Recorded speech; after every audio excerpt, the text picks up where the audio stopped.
भावना में तो व्यस्त है ना, भले ही धन का व्यय ना करता हो। तो माधवेंद्रपुरी दास जी को श्रीनाथ जी ने आज्ञा की कि आप जगन्नाथपुरी जाओ, वहां से कपूर चंदन लेकर के आओ, वो घिस करके लगाओगे तब मुझे सुख मिलेगा। माधवेंद्रपुरी दास जी निकल पड़े।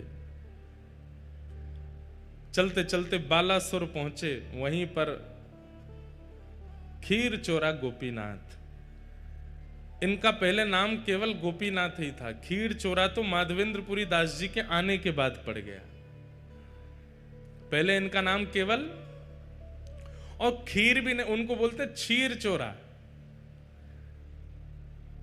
दूध को क्षीर कहा जाता है, इसलिए भगवान किस में विराजते हैं? क्षीर सागर।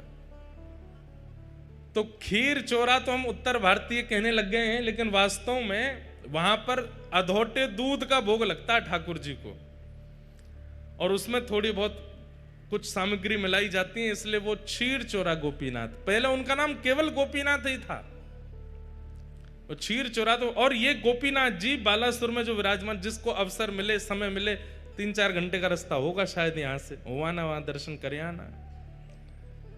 हमने आज तक दर्शन नहीं किए, पर हमने क्षीर चोरा गोपीनाथ जी कथा खूब सुनाई है, चित्र में दर्शन किए हैं, वहां का प्रसाद भी पाया है, पर दर्शन का अवसर अभी तक नहीं मिला। ये गोपीनाथ जी, क्षीर चोरा गोपीनाथ, ये गोपीनाथ जी सामान्य नहीं है। ये गोपीनाथ जी का स्वरूप स्वयं श्री राम जी के द्वारा निर्मित किया गया है, ये क्षीर चोरा गोपीनाथ। कैसे? जब प्रभु श्री राम वनवास कर रहे थे, तो कभी कभी लक्ष्मण जी को ज्ञान उपदेश करते थे, सीता जी से बैठ करके कुछ मधुर चर्चाएं करते थे। तो सीता जी बीच बीच में कभी कभी राम जी से बोलती, सब लोग इधर देखो, ध्यान से सुनो।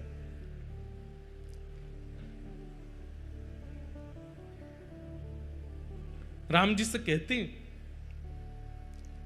हमने सुना है कि आप द्वापर में कृष्ण रूप धारण करोगे। तो राम जी कहते हैं, हाँ कृष्ण रूप तो धारण करेंगे, और हमने ये भी सुना है कि आपके समस्त अवतारों में अत्यधिक सुंदर अवतार आपका जो होगा वो कृष्णावतार होगा, जिसके रूप को देख करके असंख्य गोपियां, असंख्य ब्रजवासी गण जहां से भी आप गुजरेंगे सब आप पर न्योछावर हो जाएंगे, ऐसा आपका रूप होगा, मैंने सुना है। तो राम जी बोले, अब ये तो प्रभु जाने, राम जी भी कोई कम सुंदर थोड़े ही है। वर्णन आता है कि राम जी जब वनवास करते हैं तो वनवास करते समय वहां के संत जन, वहां के निवासी जन, उनके पास राम जी सामग्री लेने के लिए जाते हैं। वैसे तो सामग्री सब प्रस्तुत राम जी के पास हो जाती है, लेकिन कभी कभी सामग्री प्रस्तुत नहीं होती, तो राम जी जाते हैं और जाकर के कहते हैं कि हमें प्रसाद सिद्ध करना है, आदि हमें ये सामग्री दे दो। तो सूखी सामग्री, पक्की सामग्री, जो भी सामग्री देते हैं। अब उस काल में कोई बड़े बड़े व्यापारी तो होते नहीं थे, सब लोग सामग्री व्यय करते थे, उसका जो धन मिलता था उससे घर चलता था। अब राम जी जब, वो तो वनवासी हैं, उन पर धन तो होता नहीं था, तो सब सामग्री लेते थे। तो सामग्री लेने वाले, अब देने वाले को क्या दें? राम जी के पास कोई मुद्राएं तो है नहीं, तो कहते हैं कि राम जी प्रेम से मुस्कुरा जाते हैं, और जैसे ही राम जी प्रसन्न मुद्रा में मुस्कुराते हैं तो जो सामग्री देने वाले होते हैं वो कहते हैं कि हमको दक्षिणा मिल गई, आप तो सामग्री ले जाओ, आप तो बस मुस्कुरा दिया करो। आप खुश हो जाते हैं, आप हंस जाते हैं, आप थोड़े प्रसन्न मुद्रा में हमको देख लेते हैं, हमको लगता है कि हमें सर्वस्व मिल गया। तो राम जी भी कोई कम सुंदर तो नहीं है, एक ही रूप हैं दोनों, लेकिन कृष्ण थोड़े चंचल ज्यादा है ना, इसलिए उनकी रूप माधुरी अद्भुत है। तो सीता जी बोली, द्वापर में आप कृष्णावतार धारण करेंगे और हमने सुना है कि वो कृष्ण स्वरूप बड़ा सुंदर होगा। राम जी बोले, अब कोई कम सुंदर है हम? बोले नहीं, सुंदर तो आप अभी भी बहुत हो, पर हमें लगता है कि अभी आप इतने सुंदर हो तो कृष्णावतार में और सुंदर, इससे सुंदर और क्या होगा? आप हमें दर्शन करा दीजिए ना। तो राम जी बोले, ठीक है, समय मिलेगा तो मैं दर्शन कराऊंगा। तो फिर राम जी नित्य जाते, एक गुफा में एक शिला है और उस शिला को अपने बाण से ही ठाकुर जी छेद छेद करके अपने द्वापर में प्रकट होने वाले रूप का निर्माण कर रहे हैं, स्वयं राम जी। आहा, कोई मूर्तिकार ठाकुर जी का रूप बनाता है समझ में आती है, पर स्वयं ठाकुर जी ही अपनी मूर्ति बना रहे हैं, ये कितनी अद्भुतता है। हमारे चित्र बना के कितने सारे बालक लाते हैं, पर अपना चित्र बनाने की कभी मन में सोची भी नहीं। और कोई व्यक्ति अपना चित्र क्यों बनाएगा, लेकिन यहां श्री राघव जी अपना चित्र बना रहे हैं। ऐसे नेत्र हैं, ऐसे कान हैं, ऐसी नासिका है, ऐसे अधर हैं, जैसे हैं बिल्कुल वैसे बना रहे हैं, ऐसी ठोड़ी है, और बड़ी लगन के साथ अपने सर्वांगीण रूप को निर्माण कर रहे हैं, जो अभी प्रकट हुआ ही नहीं है, द्वापर में होगा। उस रूप को त्रेता में प्रकट कर रहे हैं राघव जी। किस लिए? सीता जी को दर्शन कराना है। और नित्य शाम तक निर्माण करते और फिर घास फूस से ढक करके राम जी चले जाते। सीता जी प्रश्न करके खुद ही भूल गई कि उन्होंने दर्शन की अभिलाषा की है, और वो ये सोचने लगी कि राम जी दोपहर में गायब होते हैं, रात्रि में आते हैं, जाते कहां हैं, और ये पूरा दिन करते क्या हैं। एक दिन सीता जी के मन में आई कि मैं चुप के देखूंगी ये कहां जाते हैं। पीछे पीछे जाकर के देखा तो एक विशेष गुफा में जाते हैं और शाम तक वहीं रहते हैं, फिर आते हैं। तो जैसे एक दिन राम जी सुबह स्नान ध्यान और अपने संध्या वंदन के लिए नदी तट पर गए, तो सीता जी पहुंच गई उस गुफा में।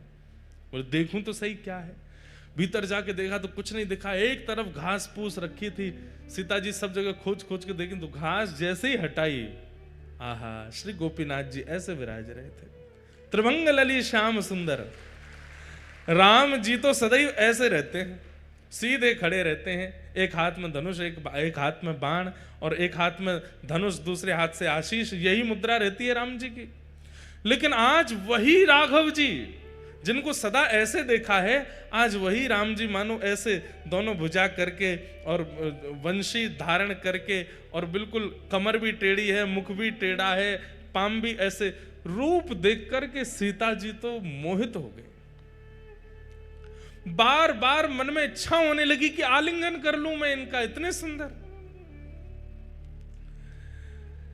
मन में ऐसी भावना आने लगी कि ये यहां पर घास फूस में ढके बैठे हैं, इन्होंने पता नहीं भोजन भी किया होगा कि नहीं, इन्होंने जल भी पान किया होगा कि नहीं। सीता जी तुरंत दौड़ करके गई, पत्तों के दोना बनाए और उन दोनों में कुछ फल अमनिया करके, एक पात्र में जल लेकर के, कुछ पुष्पों के हार बना करके और सुंदर सब सामग्री लेकर के आई। आकर के श्री गोपीनाथ जी को तिलक किया, सुंदर पत्रावली का श्रृंगार कर दिया, गले में माला पहना दी, सर्वांगीण अंग में चंदन अर्पित करने के बाद में भोग पधरा दिया, और भोग पधराने के बाद में आरती कर दी।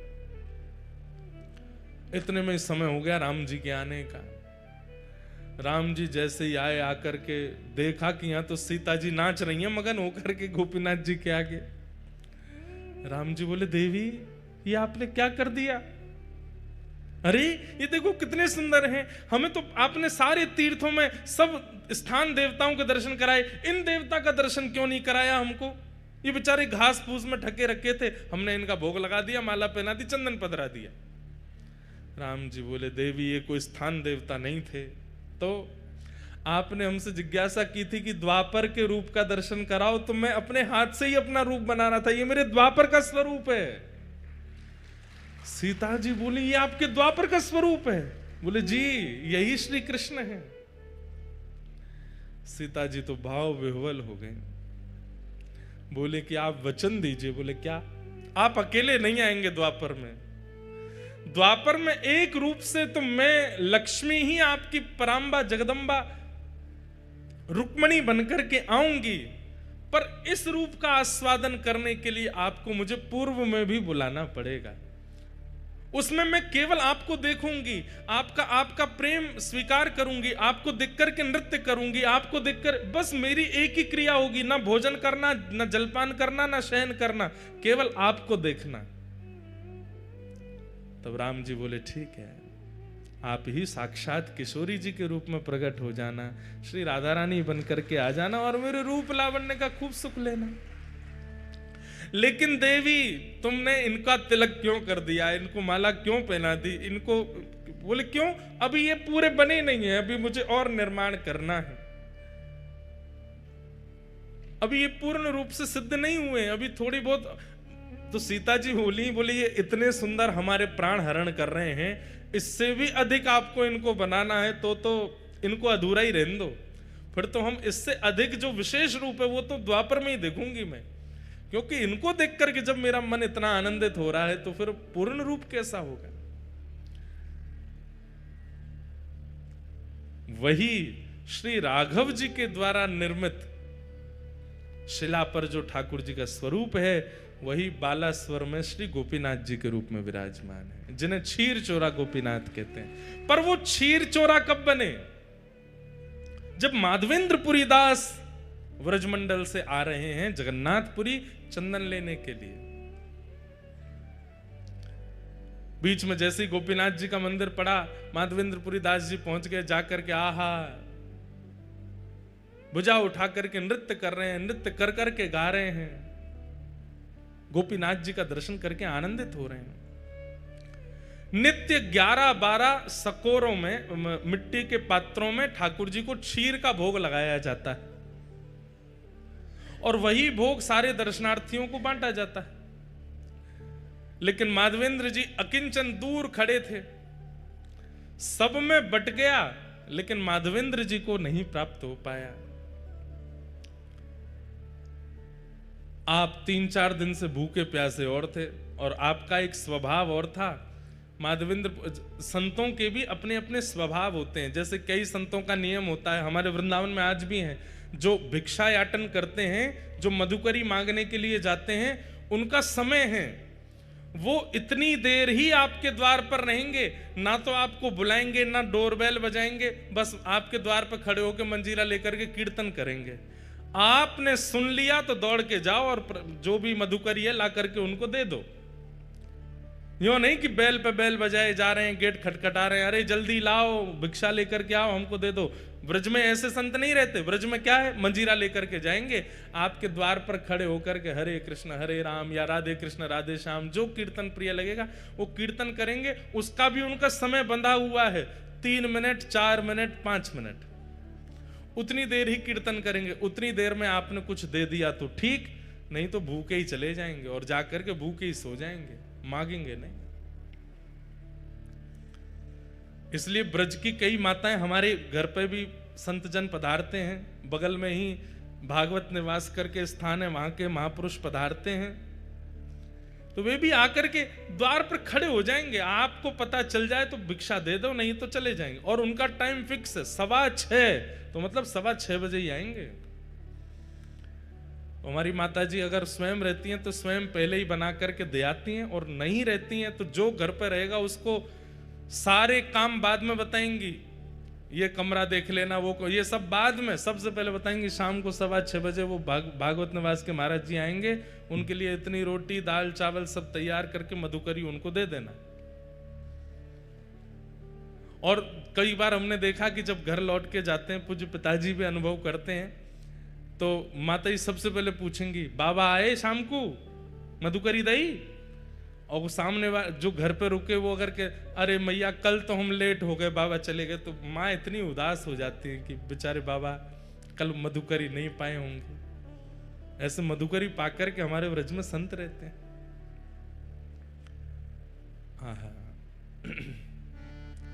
श्री माधवेंद्रपुरी दास जी, उनका नियम है कि वो अयाचक हैं, भूख लगेगी प्यास लगेगी लेकिन मांगेंगे नहीं, कोई स्वयं दे जाए तो छोड़ेंगे नहीं तो पालेंगे। और वही माधवेंद्रपुरी दास जी भूखे तो थे लेकिन गोपीनाथ जी का दर्शन करके नृत्य कर रहे थे, पुजारी जी सबको बांट रहे थे, लेकिन माधवेंद्रपुरी दास जी पीछे खड़े तब तक पहुंचे तो सारा भोग बट गया, उनको नहीं मिला। प्रणाम करके दंडवत करके नृत्य करते हुए दूर बाहर जाकर के एक वृक्ष के नीचे माधवेंद्रपुरी दास जी बैठ गए। बंधुओं, हम लोगों से अपराध गलती हो जाती है, पर ठाकुर जी सब याद रखते हैं। अर्धरात्रि में ही श्री गोपीनाथ जी ने दर्शन दिए, किसको? पुजारी जी को। और पुजारी जी के स्वप्न में जाकर के बोले सुनो बोले हाँ, आज इतने सारे रसिक जन दर्शन करने के लिए आए, सबको तुमने हमारी क्षीर प्रसादी बांट दी, पर पीछे एक ब्रजमंडल के माधवेंद्रपुरी दास जी खड़े थे, उनको तुमने कुछ नहीं दिया। तो पुजारी जी बोले जय जय, अपराध हो गया, हमसे गलती हो गई, हमको याद नहीं रहा। अब तो कल क्षीर बनेगी, रात्रि में भोग लगेगा, तब दे दूंगा। अरे बावड़े, वो 5 दिन के भूखे हैं और कल और उनको भूखा रखोगे और रात्रि में जाके क्षीर को भोग दोगे? इतनी प्रतीक्षा वो कैसे करेंगे? तो प्रभु आप ही बताओ क्या करें फिर? दोपहर में राजभोग का प्रसाद दे देंगे, मंगला भोग का बोले वो सब नहीं, जो हमारे क्षीर भोग प्रसाद में सुख है वो राजभोग और मंगला में नहीं है, वही देना था उनको। पुजारी जी कान पकड़ने लगे, बोले आज तो अपराध हो गया, क्षमा करो। ठाकुर जी बोले नहीं, अभी उठो, स्नान करो, मंदिर खोलो और भीतर जाओ, वहां से क्षीर भोग लाओ। बोले क्षीर भोग तो सबरो बट गयो, कुछ बचा ही नहीं है, कहां से लाऊं? बोले मंदिर में आके देखो तो सही, एक पात्र रखा है। स्नान ध्यान करके मंदिर में जा करके देखा तो महाराज वहां पर कोई पात्र दिखा नहीं। पुनः नेत्र बंद करके ठाकुर जी से कहे कहां है पात्र, आज्ञा तो करो। बोले हमको पता था कि तुम सब में बांट दोगे, माधवेंद्र जी को छोड़ दोगे, इसलिए हमने पहले ही एक सकोरा उठा के अपनी जेब में रख लिया है। हमारी जेब टटोलो। जैसे ही पुजारी जी ने ठाकुर जी की जेब देखी तो एक जेब में सकोरा धरा था खीर का। निकालते ही पुजारी जी के नेत्र सचल हो गए। बोले आप गोपीनाथ नहीं हो, आप चित चोरा गोपीनाथ नहीं हो, आप माखन चोरा गोपीनाथ नहीं हो, आप तो क्षीर चोरा गोपीनाथ हो। अपने भक्त को देने के लिए चोरी करते हो। ठाकुर जी बोले अब विलंब नहीं करो, मेरा पेट मेरे सामने भोग पधराने से नहीं भरता है। मेरे सामने पधराई हुई वस्तु जब मेरे भक्तों को पवाई जाती है तब मुझे शांति मिलती है, तब मुझे आनंद मिलता है।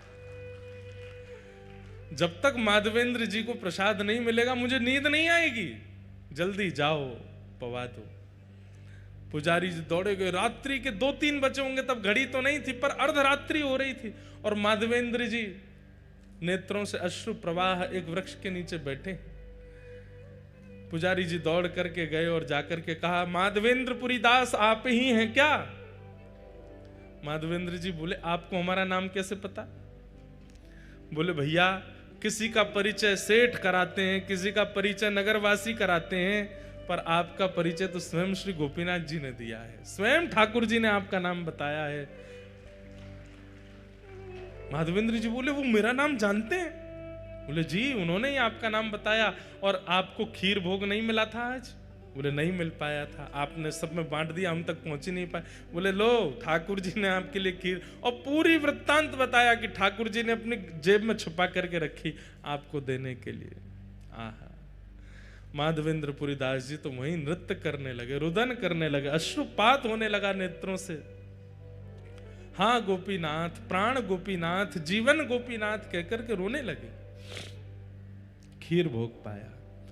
और ये कथा जब प्रातःकाल होते पूरे नगर में प्रसिद्ध हुई, नगर के बाद प्रांत में प्रसिद्ध हुई और पूरे भारत में प्रसिद्धि हो गई और ठाकुर जी का नाम बदल गया, खीर चोरा गोपीनाथ। उससे पहले त्रेता से लेकर के द्वापर तक वे केवल गोपीनाथ थे, लेकिन माधवेंद्रपुरी दास जी के आते उनका नाम क्षीर चोरा। माधवेंद्रपुरी दास जी को श्रीनाथ जी ने भेजा है, जाओ जाकर के जगन्नाथपुरी से चंदन लेकर के आओ। और तभी जब सुनिए सब लोग ध्यान से इधर देखो, माधवेंद्रपुरी दास जी जब यहां से कपूर चंदन लेकर के गए, घिस करके श्रीनाथ जी को अर्पित करवाया और बोले फिर अकेले श्रीनाथ जी को ही क्यों लगा मैं, तो फिर गोपीनाथ जी वृंदावन में, गोविंद देव जी, मदन मोहन जी, राधा रमन जी, सब जगह वो चंदन वितरण किया। और तब से आज तक हमारे सब श्री कृष्ण तीर्थों में चंदन यात्रा होती है, चंदन उत्सव होता है। अक्षय तृतीया को ठाकुर जी को चंदन पधराया जाता है। उसके शास्त्रीय प्रमाण, वैदिक प्रमाण, पौराणिक प्रमाण भी हैं और एक भावना का प्रमाण यह भी है कि चंदन यात्रा जो है ये सबसे प्रथम उत्सव है साल का। चैत्र में हमारी नए साल का प्रारंभ होता है, सबसे पहला उत्सव अक्षय तृतीया आती है। और उस अक्षय तृतीया में महाप्रभु जगन्नाथ जी अपने सारे मंदिरों में चंदन भेजते हैं, चंदन लगाते हैं अपने ही स्वरूपों को। बड़ी बड़ी भावना है। तो इस प्रकार हमारे श्रीनाथ जी और जगन्नाथ जी, वैसे सबरे ठाकुर इंटरकनेक्टेड हैं। अब आपको पता है जगन्नाथ भगवान का प्रादुर्भाव कहां हुआ? श्री जगन्नाथ जी का रूप जो है ये कहां प्रकट हुआ? कहां प्रकट हुआ? द्वारिका। हमसे ही सुना है आपने तभी बोल रहे हो। ये कथा तो हमने ही सुनाई है, वैसे तो सभी सुनाते हैं, पर जगन्नाथ जी का प्रादुर्भाव प्रकट स्थली जो है वो है द्वारिका। द्वारिका में व्रजवासियों की चर्चा सुनते हुए श्री महाप्रभु जगन्नाथ जी प्रकट हो गए। नारद जी देख करके घबरा गए। बंधुओं, बहुत रोया होना व्यक्ति, कोई व्यक्ति बहुत रोया हो, भगवान करे कोई ना रोवे, लेकिन कोई व्यक्ति बहुत रोया हो, दिन रात रोया हो, उस व्यक्ति की आंखें अलग ही दिख जाती हैं। ध्यान से सुनिएगा, अतिशय रुदन करने वाले व्यक्ति के पलकों के पास दोनों तरफ ऊपर नीचे आपको लालिमा का दर्शन होगा, लाल लाल हो जाते हैं। बाहर की ये जो पलक हैं ये भी लाल पड़ जाती हैं, और जितने उसके सामान्य नेत्र खुलते हैं उससे थोड़े अधिक नेत्र खुल जाते हैं। महाप्रभु जगन्नाथ जी को देखो, जगन्नाथ जी के जो ये भाव है ये पूरा लाल है और नेत्र पूरे खुले हुए हैं। ये प्रेम विगलित ठाकुर जी हैं। व्रजवासी और किशोरी जी के प्रेम में इतना रुदन किया ठाकुर जी ने कि जगन्नाथ बन गए। नारद जी महाराज घबरा गए और घबरा करके बोले, प्रभु ये ऐसा स्वरूप आपका, इसको तुरंत अंतर ध्यान कीजिए, हम देख नहीं पा रहे हैं आपके स्वरूप को, आपके हाथ नहीं है, पैर नहीं है, मुख नहीं है। महाप्रभु जगन्नाथ जी बोले, नहीं, अब तो ये स्वरूप प्रतिष्ठित होगा और पूरे विश्व को बताने के लिए कि प्रेम की अवस्था मुझे कितनी प्रिय है, प्रेम मुझे कितना प्रिय है, ये सबको बताने के लिए अब ये स्वरूप प्रतिष्ठित होकर विराजमान होगा। और चारों धामों में, चारों तीर्थों में, कलयुग में सबसे ज्यादा प्रधानता इसी रूप की होगी। कलिकाल में इसी रूप से मैं विराजूंगा, यही मेरा मूल रूप होगा। बोले कहां जाएंगे? बोले इंद्रद्युम्न राजा और गुंडीचा ने मेरी तपस्या की है, उन्होंने कहा है कि आप हमारे यहां आइए, उन्हीं के यहां मैं जाऊंगा। और ठाकुर जी जगन्नाथ रूप धारण करके यहां पधारे। जन्माद्यस्य तोन्वयादितरतः चार्थे स्वविज्ञस्वराट तेने ब्रह्म हृदय आदि कवये मुह्यन्ति यत्सूरयः तेजो वारि मृदाम यथा विनिमयो यत्र त्रिशर्गो मृषा धाम्ना स्वेन सदा निरस्तकुहकं सत्यं परं धीमहि धर्म प्रोजित कैतवोत्र परमो निर्मत्सराणां सताम् वैद्यं वास्तवमत्र वस्तु शिवदं तापत्रयोन्मूलनम् श्रीमद्भागवते महामुनिकृते किं वा परैरीश्वर सद्यो हृद्यवरुध्यते त्रिकृतभिः शुश्रूषुभिस्तत्क्षणात् निगम कल्पतरोर्गलितं फलं सुखमुखादं तद्रव संयुतं पिबत भागवतं रसमालयं मुहुर्हो रसिका भुवि भावुकाः। श्रीमद् भागवत जी के 3 मंगलाचरण के श्लोक हैं। सबसे पहले श्लोक में सत्य का ध्यान करते हुए प्रणाम करते हैं, सत्यम परम धीमहि। और सत्य को नहीं, परम सत्य को वंदन किया गया है। महाप्रभु जगन्नाथ जी परम सत्य हैं। कल मैंने बताया ना, सच्चिदानंद रूप, तीनों रूपों का दर्शन यदि आपको करना है तो महाप्रभु जगन्नाथ जी में करो। ये सत्य है, ये चैतन्य है और ये आनंद है। पर यहां जो परम सत्य कहा जा रहा है वो कौन है? वो तो महाप्रभु जगन्नाथ है, परम सत्य है।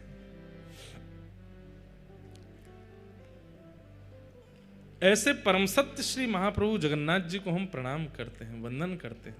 एकमात्र ऐसे ठाकुर हैं, भक्त वत्सल ठाकुर हैं जो पूरे ब्रह्मांड में एकमात्र ऐसे ठाकुर जी हैं जो स्वयं निकल करके आते हैं और पूरे जनमानस को दर्शन देते हैं, सबको दर्शन देते हैं। कोविड आ गया, पूरी दुनिया की व्यवस्थाएं बदल गई, लेकिन महाप्रभु जगन्नाथ जी का तब भी दर्शन हुआ। बंधुओं, 5 प्रकार के अवतार होते हैं। पहले अवतार, वैसे तो 24 अवतार आदि सब हैं, पर भगवान 5 प्रकार से आते हैं। ठाकुर जी का पहला अवतार है परावतार। परावतार का मतलब होता है सर्वव्यापकता।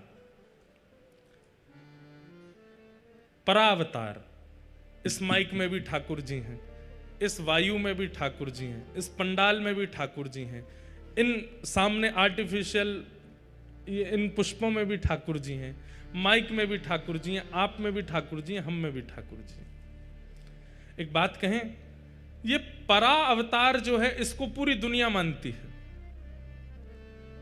चाहे वो ईसाई हो, चाहे वो मुस्लिम हो, चाहे वो कोई भी हो। परा अवतार ठाकुर जी का सब मानते हैं। ईसाई भी मानते हैं, मुस्लिम भी मानते हैं, बौद्ध भी मानते हैं, सब मानते हैं क्या? भगवान सब जगह है। परा अवतार की व्याख्या और कहीं थी ही नहीं, केवल सनातन धर्म में थी कि परा अवतार भगवान सर्वव्यापक है। ईश्वरः सर्वभूतानां हृदय से अर्जुन तिष्ठति। ईश्वर सभी प्राणी मात्र में विराजमान है, सभी जड़ चेतन में विराजमान है। हमारी हिंदू वैदिक सनातन धर्म की तो कैसी, अभी हमने कथा प्रारंभ की तो हमने क्या कहा था कि ठाकुर जी केवल मंदिर में हैं, ऐसा मत मानिए। आप श्री जगन्नाथपुरी में विराज रहे हैं, यहाँ की पृथ्वी का दर्शन कर रहे हैं, समुद्र का दर्शन कर रहे हैं, आकाश का दर्शन कर रहे हैं, सूर्य का दर्शन कर रहे हैं, जगन्नाथपुरी में खड़े होकर के, तो आपकी दृष्टि जो देख रही है सब जगन्नाथ हैं। ये ठाकुर जी का परावतार, सर्वव्यापकता। लेकिन सर्वव्यापकता से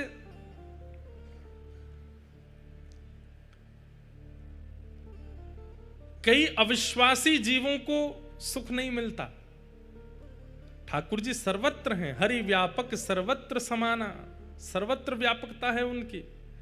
लेकिन कई लोगों को विश्वास प्रतिष्ठित करने के लिए सर्वव्यापकता कहने मात्र से काम नहीं चलेगा। यह बात मानने की हो सकती है कि ठाकुर जी सर्वव्यापक हैं, लेकिन कई बार हम मानव है ना, हम लोगों के चित्त में दोष बहुत जल्दी आ जाते हैं। सर्वव्यापकता ठाकुर जी की है तो फिर किसी को पाप करना ही नहीं चाहिए था। बहुत ध्यान से सुनिएगा, ठाकुर जी सब जगह हैं तो फिर दुनिया में पाप होने ही नहीं चाहिए। सबको ये बात लगनी चाहिए, पता होनी चाहिए ठाकुर जी देख रहे हैं, ठाकुर जी यहां भी तो हैं, यहां भी तो बैठे, लेकिन फिर भी व्यक्ति पाप क्यों कर देता है? क्योंकि उसके अंदर ये बात पूर्ण रूपेण प्रतिष्ठित नहीं है कि ठाकुर जी सर्वव्यापक हैं। ठाकुर जी का प्रथम अवतार है परावतार। इसलिए ठाकुर जी परावतार से एक और अवतार धारण करते हैं, जिससे लोगों के मन में थोड़ी ये तो भावना आ जाए कि भाई यहां ठाकुर जी तो बैठे ही हैं, यहां मुझे कुछ नहीं करना। और उस अवतार का नाम है विभव अवतार। तो विभव अवतार ठाकुर जी के कौन से हैं? राम अवतार, कृष्ण अवतार, परशुराम अवतार, कूर्म अवतार, कच्छप अवतार, नृसिंह अवतार, वराह अवतार। इन अवतारों में रूप धारण करके ठाकुर जी ने परा अवतार की पुष्टि कर दी। अच्छा, तुम नहीं मानते सब जगह भगवान है, तो लो मैं खंभ से प्रकट होकर के दिखा देता हूं कि मैं यहां भी हूं। तुम सब जगह मेरी व्यापकता नहीं मानते, तो लो मैं कछुए में आकर के तुम्हें बता दूंगा कि इसमें भी मैं हूं। तुम सब जगह मेरी व्यापकता नहीं मानते, तो अत्यंत जिसको अलग माना जाता है, जिसको कोई छूता भी नहीं है, ऐसे वराह के रूप में भगवान प्रकट हो गए। बोले लो तुम जिसको छूते तक नहीं हो उसमें भी मैं हूं। ठाकुर जी ने विभव अवतार धारण कर लिया। परावतार सब जगह भगवान, परा में विभव बन करके ठाकुर जी सब जगह प्रकट होने लगे। लोगों के अंदर और विश्वास बढ़ने लगा। लेकिन विश्वास कहां तक सीमित रह गया? अयोध्या में राम जी हैं, वृंदावन में कृष्ण हैं, जगन्नाथपुरी उड़ीसा में जगन्नाथ हैं, द्वारिका में द्वारिकाधीश हैं, दक्षिण में रंगनाथ हैं, तब भी सर्वव्यापकता नहीं हो रही थी।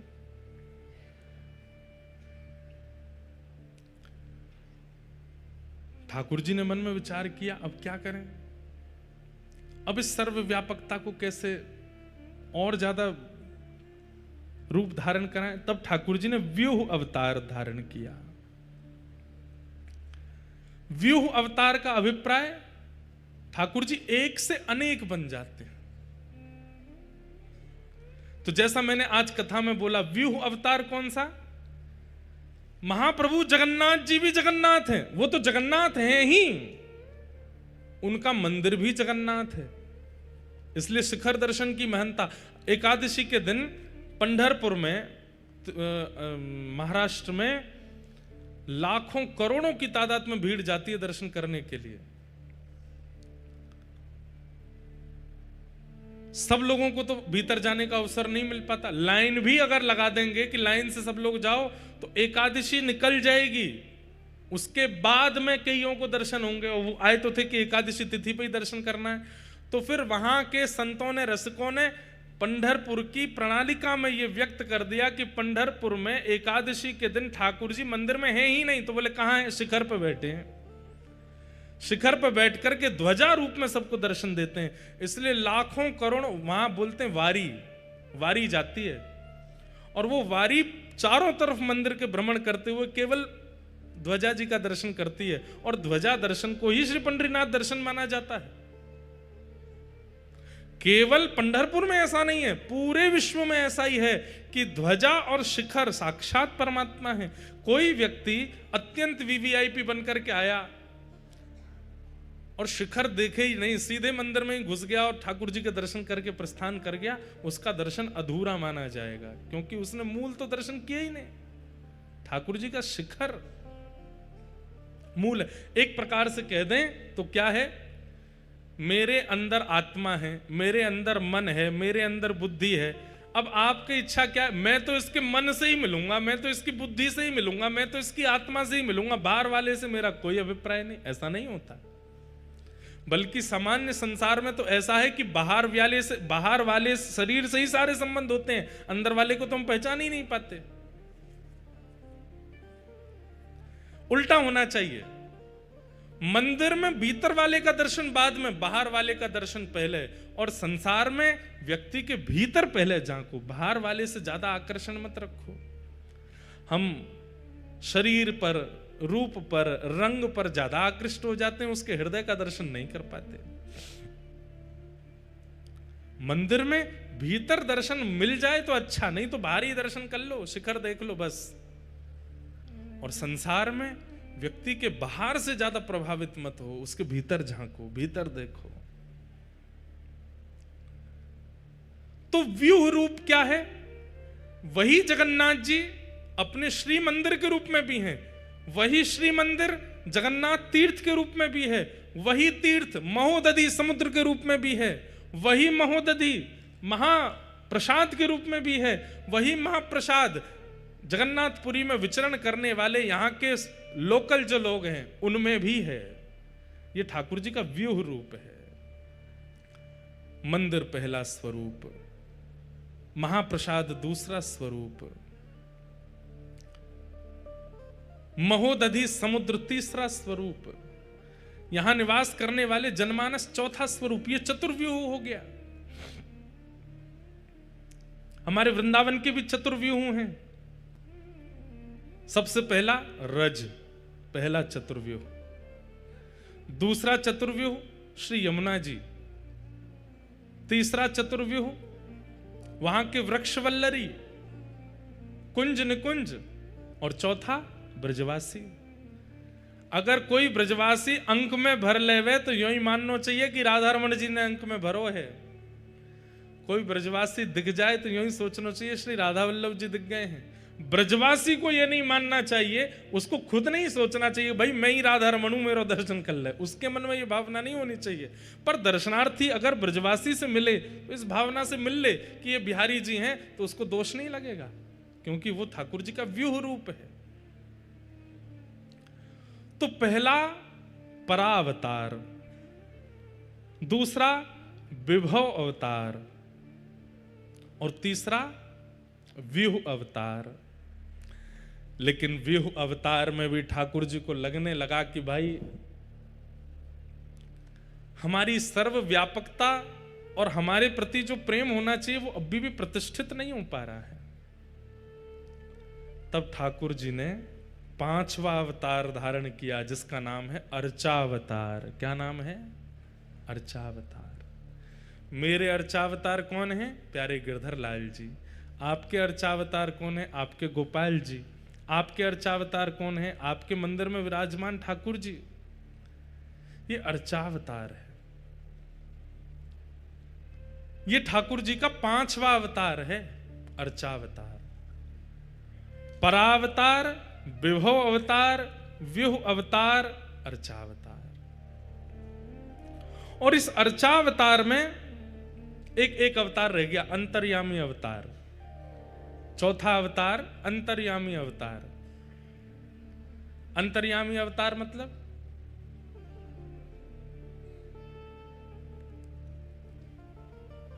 आपने मुझसे कहा महाराज जी बहुत जोर की प्यास लगी है, पानी चाहिए। तो मैंने कहा तुम जहां बैठे हो वहां नीचे पानी है, बोरिंग करवाओ, खुदवाओ, पानी निकाल के पी लो। मेरी बात असत्य है? जहां आप बैठे हो वहां नीचे पानी नहीं है। लेकिन मेरा यह कहना कि बोरिंग करवाओ, पानी निकलवाओ और प्यास बुझा लो। आप कहोगे महाराज जी प्यास लगी है, बोरिंग करवा के पानी निकलवाएंगे तब तक तो प्राण चले जाएंगे। ठाकुर जी का चौथा अवतार क्या है? अंतर्यामी। आपने कहा मुझे श्याम सुंदर से मिलना है, मुझे जगन्नाथ जी से मिलना है, मुझे राघव से मिलना है, मुझे माधव से मिलना है। तो मैंने क्या कहा? तुम जहां खड़े हो वहीं हैं। पर इससे आपका समाधान नहीं होगा। मेरी बात सत्य नहीं है ठाकुर जी वहां पर प्रकट करना पड़ेगा। दूध से दिया नहीं जला जा सकता, लेकिन दूध में घी नहीं है ये आप अस्वीकार नहीं कर सकते। दूध में घी होता है पर दूध से दिया नहीं जलेगा, प्रकट करना पड़ता है। तो चौथा अवतार भगवान का अंतर्यामी अवतार है। आप जहां हो, जैसे हो, आप कलकत्ता में हो, मुंबई में हो, जयपुर में हो, महाराष्ट्र में हो, तमिलनाडु में हो, जहां हो सब जगह राधा रमन जी हैं।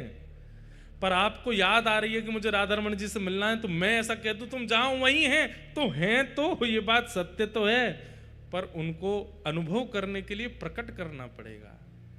प्रोसेस लंबा है। तब ठाकुर जी ने विचार किया कि कलयुग में इतना समय नहीं है लोगों पे। मैं हूं तो सर्वत्र, पर मुझे प्रकट करने की इतना समय का इन्वेस्टमेंट, इतनी मेहनत का इन्वेस्टमेंट लोग नहीं करेंगे। तब ठाकुर जी ने 5वां अवतार धारण किया और वो क्या है? अर्चावतार। अर्चावतार का मतलब क्या है? हमारी बात को बहुत ध्यानपूर्वक सुनिएगा। जितनी योग्यता, जितनी श्रेष्ठता, जितनी प्रतिष्ठा, जितनी विशेषता महाप्रभु जगन्नाथ जी की है, उससे किंचित भी कम नहीं है आपके घर में विराजमान ठाकुर जी की। दोनों समान हैं। वो ठाकुर जी का अर्चावतार है। अर्चावतार के प्रति हमारी पूर्ण निष्ठा प्रकट क्यों नहीं हो पाती? क्योंकि हम मंदिर के ठाकुर, तीर्थ के ठाकुर को और घर के ठाकुर में भेद मानते हैं। कोई अंतर नहीं है। ये भाव जिस दिन आपके हृदय में प्रतिष्ठित हो गया, पता है कैसे कीजिए? नित्य सुबह उठने के बाद, स्नान ध्यान करने के बाद जब अपने ठाकुर जी का पर्दा खोलने के लिए जाओ, तो उस समय ये भावना मत रखो अपने गोपाल जी को उठाना है, आज वो वाली पोशाक पहनानी है, आज ये वाला भोग लगाना है, आज ऐसे आरती कर। नहीं, क्या भावना रखो? बहुत दिन हो गए हम द्वारिकापुरी नहीं गए हैं, तो आज स्नान करते करते ही मन में चिंतन कर लो, जब द्वारिका गए थे तब द्वारिका का कैसा मौसम था, उस मौसम का आवाहन कर लो। द्वारिका में कैसा समुद्र है, उस समुद्र का आवाहन कर लो। द्वारिकाधीश जी का मंदिर का शिखर कैसा, उसका आवाहन कर लो। स्नान करते करते ही द्वारिकाधीश के लोग कैसे हैं, वहां के लोगों की श्रृंगार कैसा है, वहां के लोगों की बोली चाली कैसी है, केम छो, मजामा छो, गुजराती बोल रहे हैं सबरे।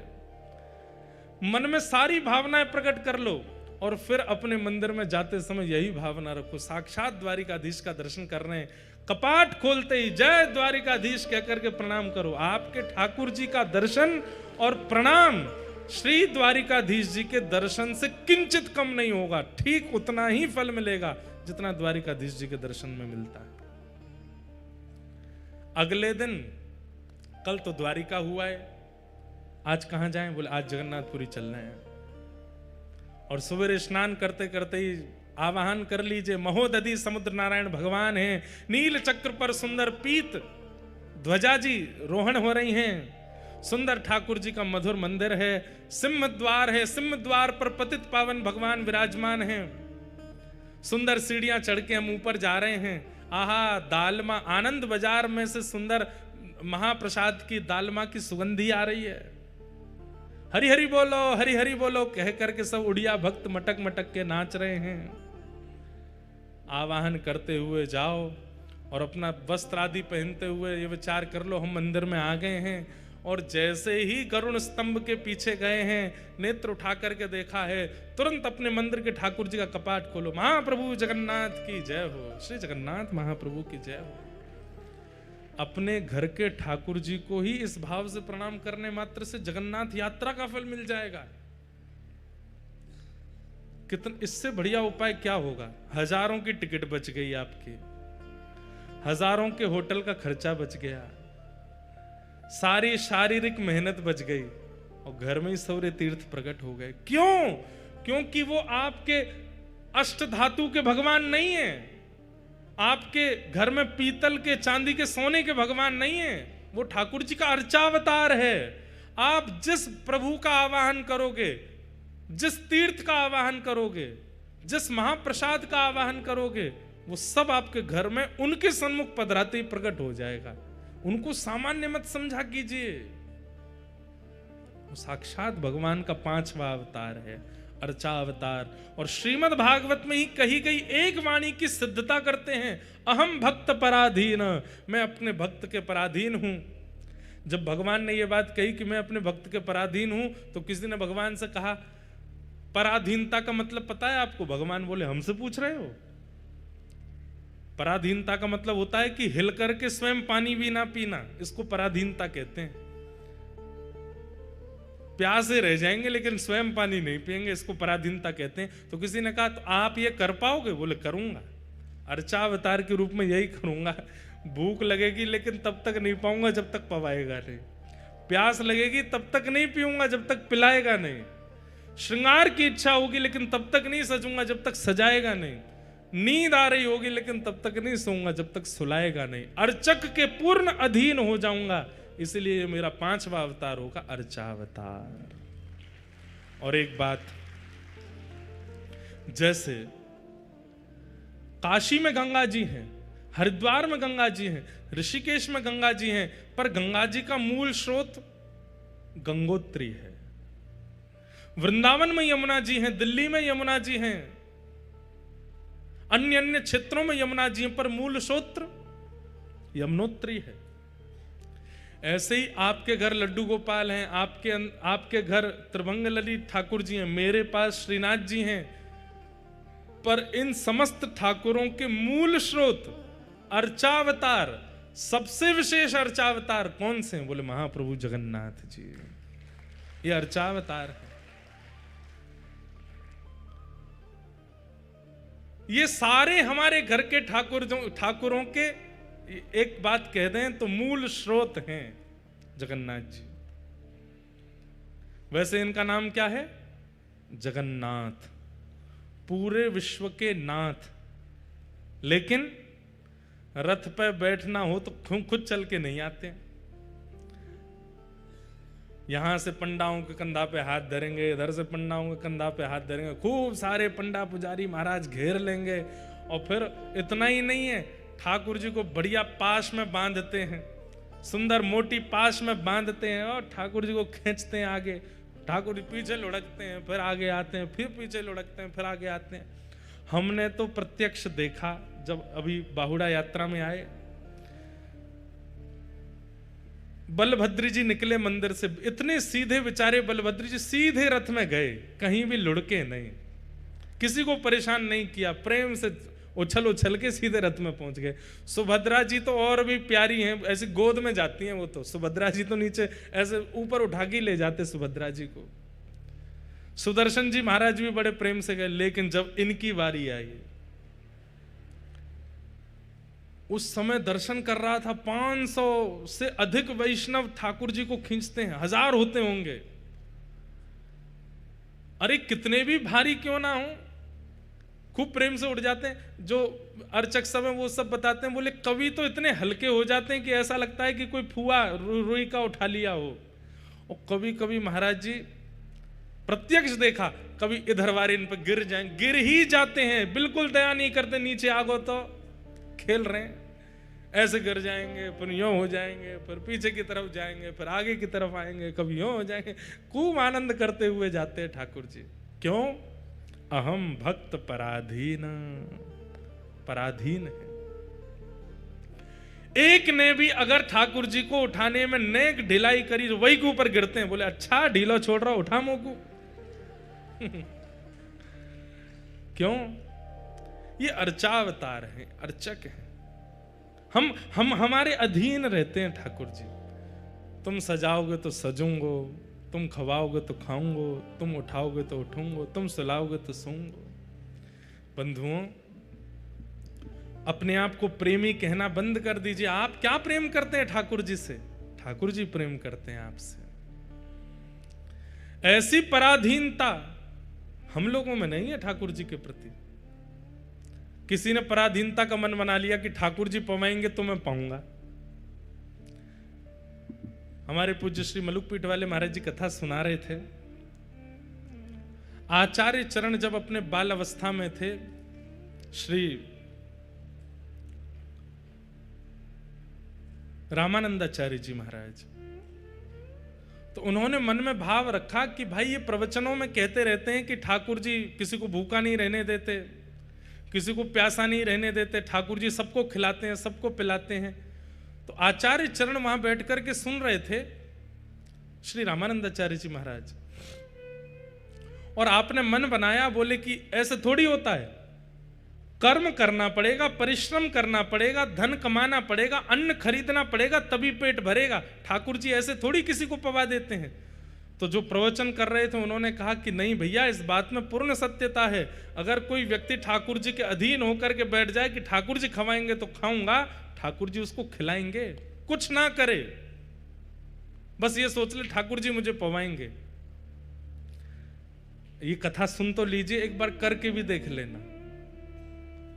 आज कुछ खाना ही नहीं, सोच लो ठाकुर जी पवाएंगे तो पाऊंगा। मैं ना एक से भी कहूंगा कि मुझे अन्न दो, मेरे को महाप्रसाद दो, मेरी पत्तल लगाओ, कुछ नहीं, किसी से नहीं कहूंगा। कोई पूछेगा भी तो भी नहीं हाँ करूंगा।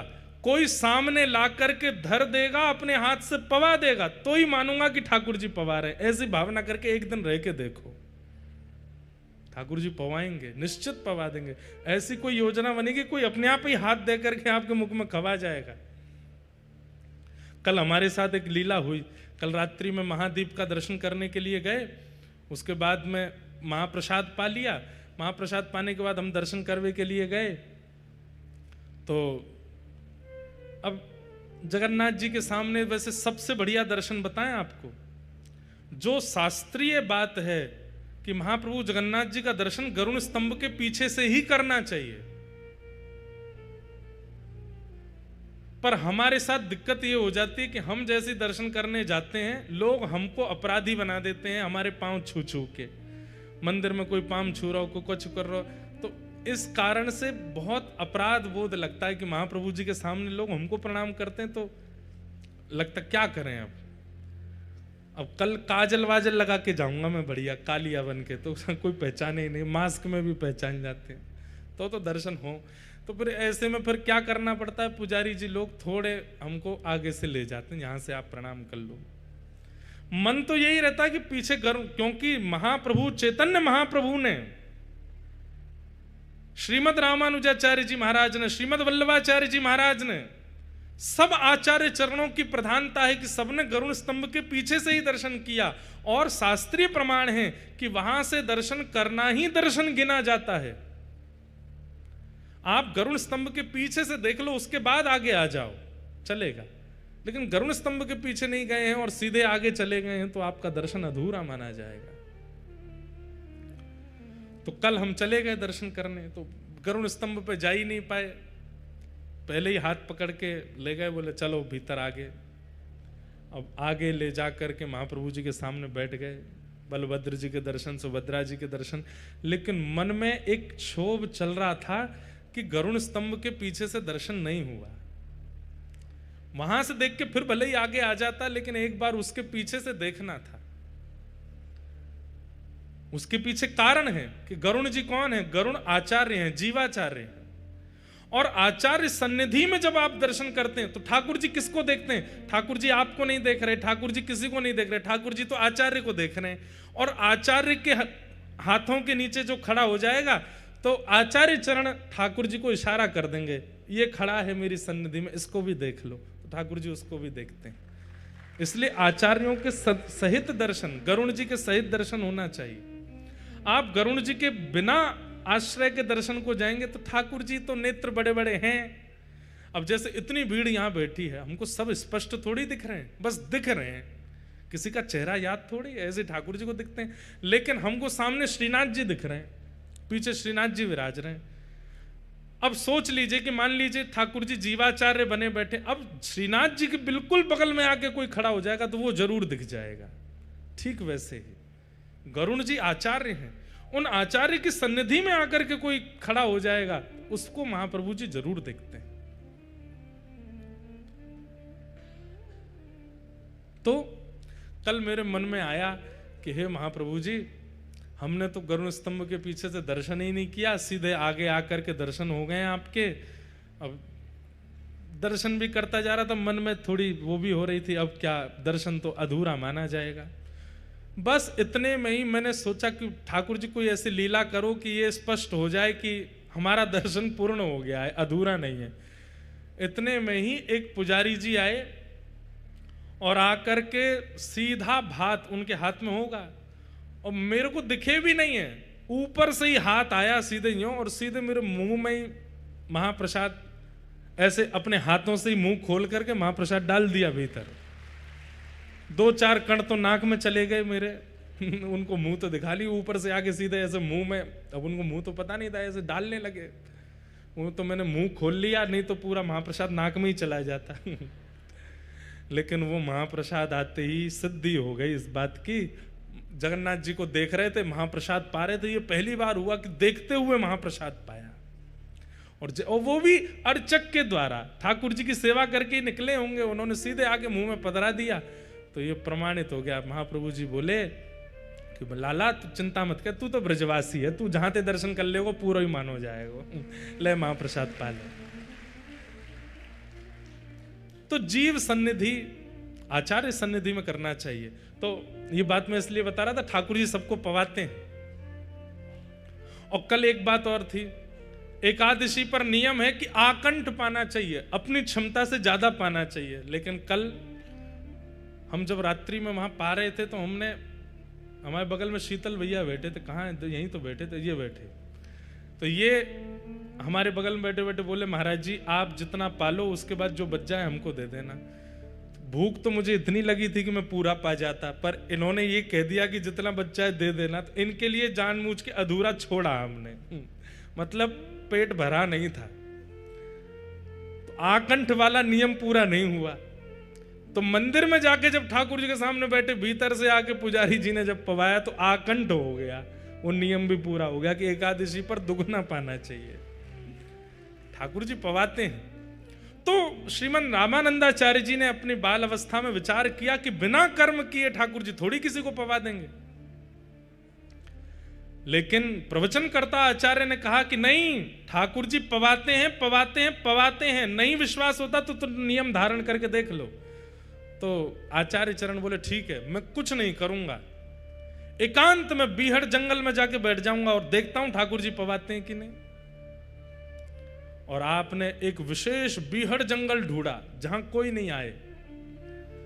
एक नदी के तट पर विशाल वृक्ष था, रास्ता भी नहीं था वहां पर, और वहां जाकर के पेड़ के ऊपर जाकर के बैठ गए और प्रवचनकर्ता आचार्य ने कहा था राम राम जपो, राम जी पवाएंगे। राम राम जपने लगे, राम राम राम राम राम राम राम राम, देखूं ठाकुर जी पवाएंगे कि नहीं। 4, 5, 6 घंटे व्यतीत हो गए। इतने में ही कुछ तीर्थ यात्री पता नहीं कैसे वहां आ गए, और वो तीर्थ यात्री अपने साथ भोजन सामग्री लेकर के चल रहे थे, और उसी वृक्ष के नीचे बैठ करके उन्होंने अपनी सारी भोजन सामग्री सामने रखी। तो ऊपर बैठे रामानंदाचार्य जी बोले भोजन सामग्री तो आ गई, पर मैंने तो प्रण लिया है, अपने हाथ से उठा के भी नहीं पाऊंगा, ठाकुर जी पवाएंगे तो ही पाऊंगा। ऐसा भी तो हो सकता है कि इन तीर्थयात्रियों को उन्हीं आचार्य चरणों ने भेज दिया होगा, मेरे को ढूंढवा के वहां बैठा है, वो कह के गया है कि राम जी प्रसाद पवाएंगे। हो सकता है कि उन्हीं आचार्यों ने भेज दिया, लेकिन मैं भी ढीठ हूं, अपने हाथ से पाऊंगा नहीं। जो ठाकुर जी अपने आप मुंह खोल करके पवाएंगे तो ही मानूंगा कि राम राम नाम का प्रभाव है ये। बैठ गए ऊपर। अब यहाँ तीर्थयात्री नीचे बैठ करके प्रसाद बस उन्होंने खोला ही था, आचमन करके पाने लगे। इतने में ही उस क्षेत्र का डाकू आ गया और खूब सारे अपने साथ में डकैतों को, छोटे मोटे चोरों को लेकर के आया, और सब ने आकर के धनुष बाण तलवार आदि निकाल ली और उन तीर्थयात्रियों से बोला हाथ ऊपर करो और जो भी कुछ है सब हमको समर्पित कर दो। अब जितने झोला थे, जितने सब कुछ थे, सब कुछ उन लोगों को अर्पित कर दिया। बोले भोजन प्रसाद भी सब हमको दे दो। बोले सब आपका है महाराज, ले लो और तुम लोग यहां से भागो। तीर्थयात्रियों को भगा दिया। रामानंदाचार्य जी ऊपर राम राम राम जप रहे हैं, सब देख रहे हैं।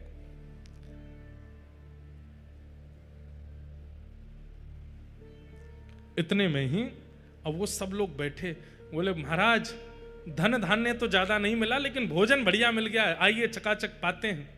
तो जो मुखिया था डाकू का, बोला सुनो सुनो रुको, ये बीहड़ जंगल है, यहां कोई आता तो नहीं है, ये तीर्थयात्री यहां कैसे आ गए? इस बीहड़ जंगल में हम लोग ही घूमते हैं, कहीं ऐसा तो नहीं राजा बहुत दिन से हमको पकड़वाना चाहता है और हमको पकड़वाने के लिए उसने इन तीर्थयात्रियों को भेजा और ये सुंदर सुंदर पकवान बनवा करके भेजे ताकि हम जब लूटें तो ये पकवान भी हमारे पक्ष में आ जाएं। और इन पकवानों में हो सकता है राजा ने कुछ विष आदि मिला दिया होगा ताकि हम पावें तो हम सबके प्राण निकल जाएं और राजा का जो भय है हमसे वो दूर हो जाए। मुझे तो लगता है इन पकवानों में कुछ मिला हुआ है। सबके साथ में जो सब डाकू के संग में थे वो लोग बोले कि अब महाराज आप भी क्या सोचने बैठ गए, भूख लगी है बहुत जोर की, पा लेते हैं। बोले नहीं नहीं, पाना तो मुझे भी है लेकिन पहले किसी अन्य को पवा करके देखो, इसमें विष तो नहीं है। अब बोले अन्य कौन है? वो तीर्थयात्री थे, उनको आपने भगा दिया, ढूंढो कोई तो मिलेगा। इतने में ही जिस वृक्ष पर रामानंदाचार्य जी बैठे थे, अपने आप ही उनके बगल का एक फल टूट के नीचे गिरा।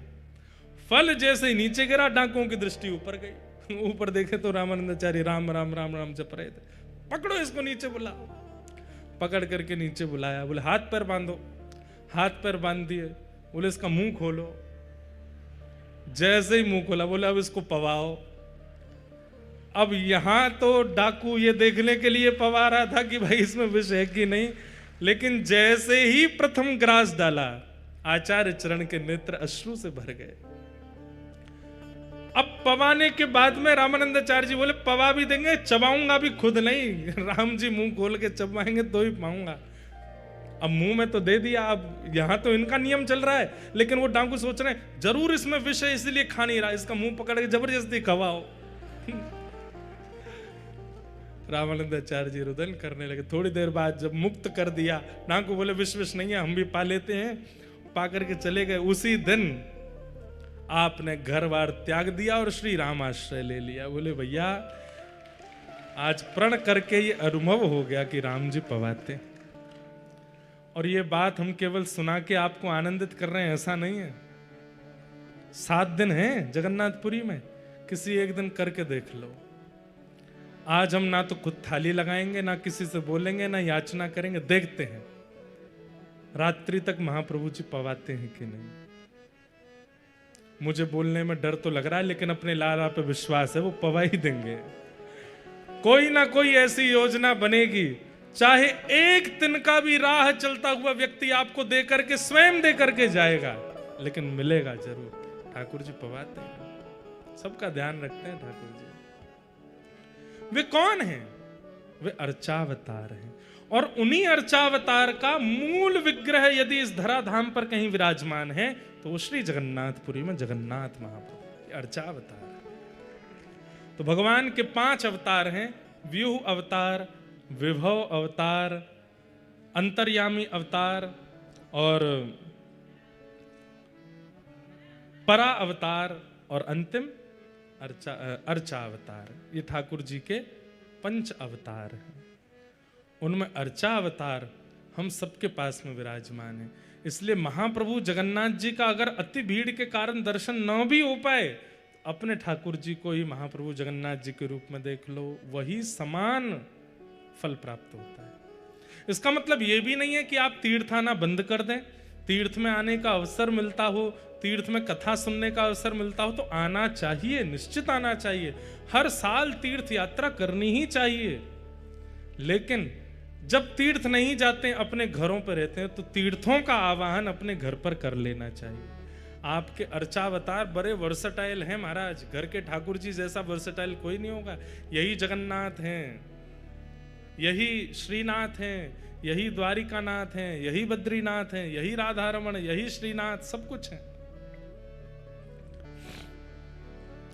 धर्म प्रोचित कैतवोत्र परमो निर्मत्सराणां सताम् वैद्यं वास्तवमत्र वस्तु शिवदं तापत्रयोन्मूलनम् श्रीमद्भागवते महामुनिकृते किं वा परीरीश्वर सद्यो हृद्यवरुध्यतित्रकृतभिः शुश्रूषुभिस्तत्क्षणात्। बंधुओं, एक भगवान का 6वां अवतार और है, और वो है ग्रंथावतार, श्रीमद् भागवत। और ये तो सबसे विशेष अवतार है। क्यों?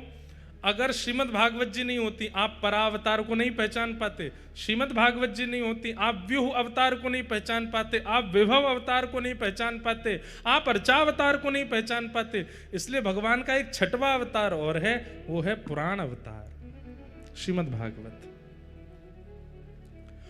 जैसे उन अवतारों के लिए अपने अपने नियम हैं, ऐसे इन भागवत जी के नियम क्या हैं? सबसे पहला नियम, भागवत जी क्या करती हैं? परम धर्म का बीजारोपण करती हैं सुनने वाले के चित्त में।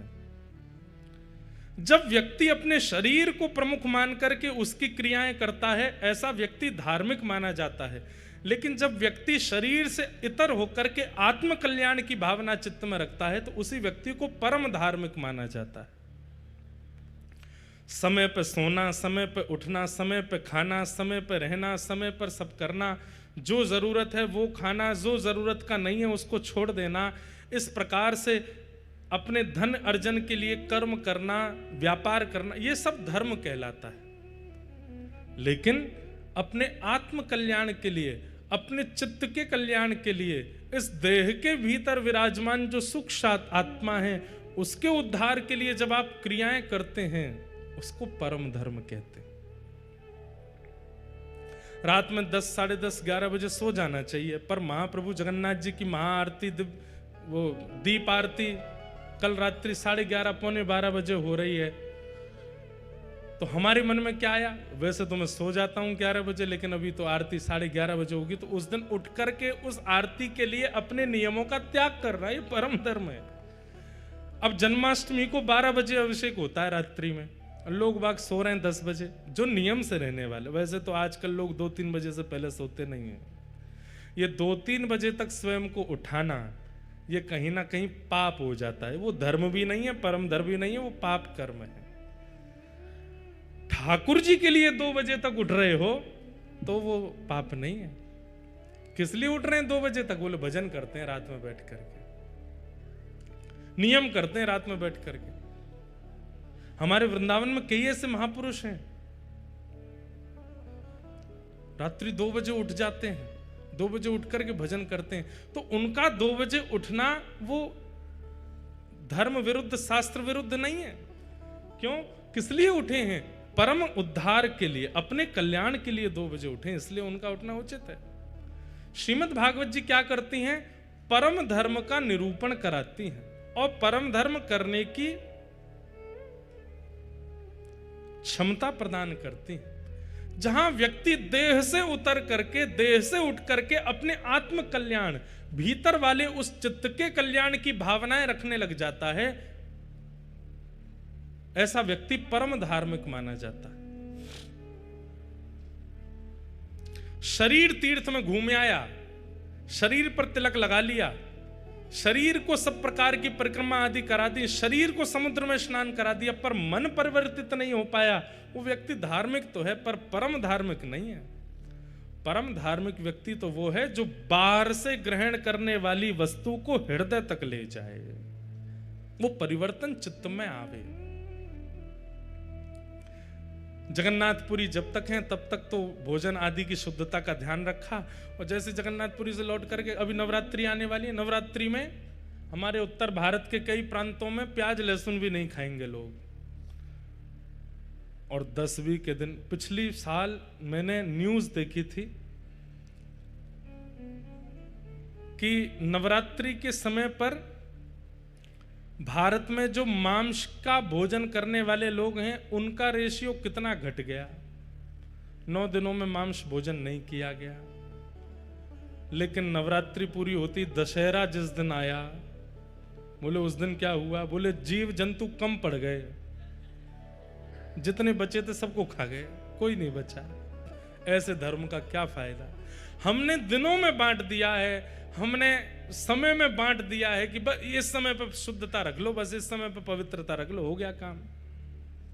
ये तो वही बात हो गई कि आपने सुबह स्नान ध्यान किया, तिलक स्वरूप लगाया, सुंदर नए कपड़े पहने और कपड़े पहन करके फिर कीचड़ में जाके कूद गए। किसी ने पूछा अरे भाई कीचड़, अरे सुबह तो नहाया था मैं, कीचड़ में कूद गया तो क्या हो गया? नवरात्रि व्रत तो किए थे मैंने, एकादशी जन्माष्टमी व्रत तो किया था मैंने, आज अगर थोड़ी सी पी ली, थोड़ा सा खा लिया तो उसमें क्या हो गया? ऐसा थोड़ी होता है। हर दिन नवरात्रि है, हर दिन पवित्रता है। ये भावना चित्त में प्रकट होना, इसी को परम धर्म कहते हैं। और ये भावना कैसे प्रकट होगी? भागवत जी के सन्निधि से होगी। धर्म प्रयोजित कही तवोत्र परमो, जो परम धर्म की बीज को बोता है चित्त में, वो भागवत। इस परम धर्म का अधिकारी कौन है? तो कहते हैं निर्मत सराणाम सताम, जिसके चित्त में ईर्ष्या नहीं है वो इस परम धर्म का अधिकारी है। वैद्यम वास्तवमत्र वस्तु शिवदम, भागवत जी क्या करती हैं? ठाकुर जी से संबंध कराती हैं। कैसा संबंध? बोले शिवदम, कल्याणकारी। तापत्रयोन्मूलनम, 3 प्रकार के तापों का उन्मूलन करती हैं। श्रीमद्भागवते महामुनि कृते किंबा परैरीश्वर सद्यो हृदयवरुध्यते त्रिकृतिभिः शुश्रूषुभिस्तत्क्षणात्। एक बात ध्यान से सुनिएगा, कथा सुनने से ठाकुर जी चित्त में विराजमान होते हैं, ये बात सिद्ध है। पर 7 दिन बाद जब कथा विश्राम होती है तो ठाकुर जी भी प्रस्थान कर जाते हैं। हमारी कथा सुनना सफल कब मानी जाए? कि 7 दिन में ठाकुर जी चित्त में विराजमान हुए और 7 दिन बाद जब 8वां दिन प्रारंभ हुआ तब भी ठाकुर जी चित्त में व्यवस्थित रहे, और उसके बाद सालों निकल गए लेकिन ठाकुर जी चित्त त्याग करके नहीं गए, तो आपका कथा सुनना सफल माना जाएगा। लेकिन कथा विश्राम होते ही ठाकुर जी भी विश्राम को चले गए, तो आप तो कितनी कथा सुन लो, कुछ नहीं होने वाला। एक कथा सुनते ही मन बुद्धि चित्त में ठाकुर जी जो आके बैठे हैं, इस वक्त ठाकुर जी आपके चित्त में है, ये बात फैक्ट है। आप सबके चित्त में जगन्नाथ जी विराजमान है, लेकिन कथा विश्राम होती जगन्नाथ जी चले जाते हैं, क्योंकि हमारा चित्त उनको अनुकूल व्यवस्था नहीं देता। श्रोता को चाहिए कि कथा सुनने के बाद अपने चित्त का निर्माण ऐसा कर ले कि जो ठाकुर जी चित्त में आए वो कभी जाए ना, सदा वहीं बस जाए।